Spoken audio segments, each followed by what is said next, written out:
नमस्कार साथियों, जय श्री कृष्ण। मैं हूं आपका अपना ज्योतिष रत्न भुवनेश और आज मैं लेकर आया हूं कार्तिक मास के 21वें दिन की पवित्र कथा। अगर आपने पिछली कथाएं मिस कर दी हैं तो कोई बात नहीं, मेरे चैनल पर उन सब के वीडियो पहले से ही मौजूद है और आप चाहें तो डिस्क्रिप्शन में दिए हुए लिंक से भी आप उन पुरानी छूटी हुई कथाओं को जाकर सुन सकते हैं। साथियों, अब बिना देर किए हुए शुरुआत करते हैं आज की कथा की।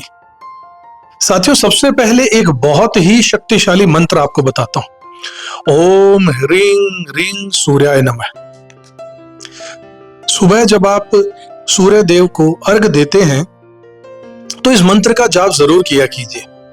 कहा गया है कि इससे व्यक्ति को सूर्य देव जैसा तेज और आभा प्राप्त होती है। अगर रोज 108 बार इसका जाप किया जाए तो जीवन में सकारात्मकता, आत्मविश्वास और सफलता तीनों ही बढ़ती हैं। अब कार्तिक मास के व्रत की कथा कहता हूं। जो भी व्यक्ति इस महीने व्रत करता है उसे कुछ चीजों का त्याग करना जरूरी बताया गया है, जैसे लहसुन, प्याज, इन सब का सेवन वर्जित माना गया। इसके अलावा कद्दू, कटहल, तरबूज जैसी चीजें भी नहीं खानी चाहिए।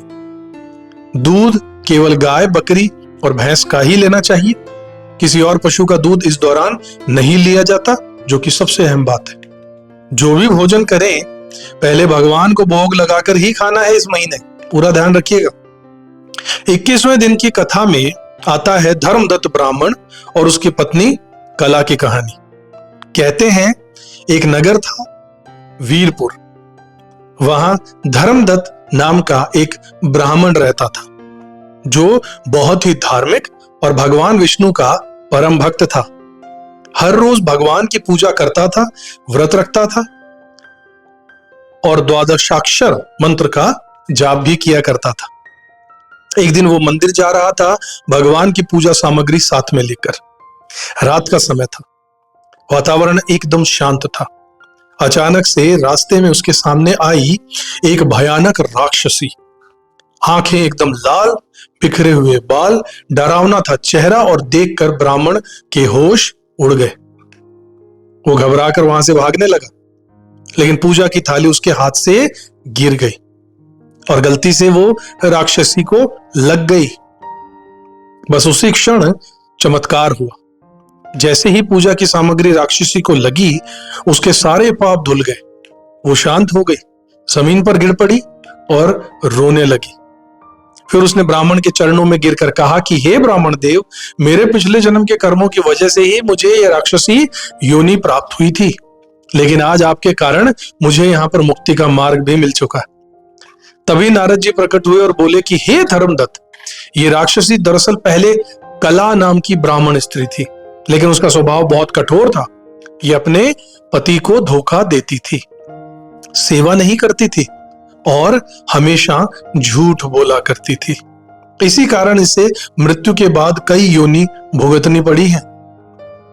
पहले प्रेत योनि, फिर बिल्ली और फिर अन्य नरकीय योनि यहां पर झेलनी पड़ रही है। कला ने कहा, मैंने अपने पति के साथ बहुत अन्याय किया। उन्हें भोजन नहीं देती थी, उनका अपमान करती थी और दूसरों के सामने झूठ बोला करती थी। मेरे इन्हीं कर्मों की वजह से यमराज ने मुझे भयानक दंड दिया। सैकड़ों साल तक मैं प्रेत योनि में भटकती रही, भूख प्यास से तड़पती रही। फिर एक दिन कृष्णा नदी के किनारे मैंने तुम्हारे हाथों से तुलसी का पत्ता अपने ऊपर गिरते देखा और उसी पल मेरी मुक्ति का मार्ग खुल गया। अब मैं अगले जन्म में अच्छे कर्मों से आगे बढ़ूंगी। इस तरह साथियों, कला की आत्मा को शांति मिली और धर्मदत्त को मिला अपार पुण्य। कहा गया है कि जो व्यक्ति इस कथा को श्रद्धा और विश्वास के साथ सुनता और सुनाता है, वो अपने पापों से मुक्त होकर स्वर्ग लोक की प्राप्ति कर जाता है। तो साथियों, अगर आज की कथा आपको अच्छी लगी हो तो कृपया वीडियो को लाइक कीजिएगा, शेयर कीजिएगा। चैनल को सब्सक्राइब नहीं किया तो जरूर कर लीजिएगा साथियों, क्योंकि हम लेकर आते हैं रोज आपको इसी तरीके की प्राचीन हमारी धार्मिक कथाएं, जिनसे आपका मन स्वच्छ, निर्मल और धार्मिक होता है। और आपका हर एक सब्सक्रिप्शन ही हमारा असली मोटिवेशन है साथियों। फिर मिलेंगे अगली कथा में। तब तक के लिए जय श्री कृष्ण।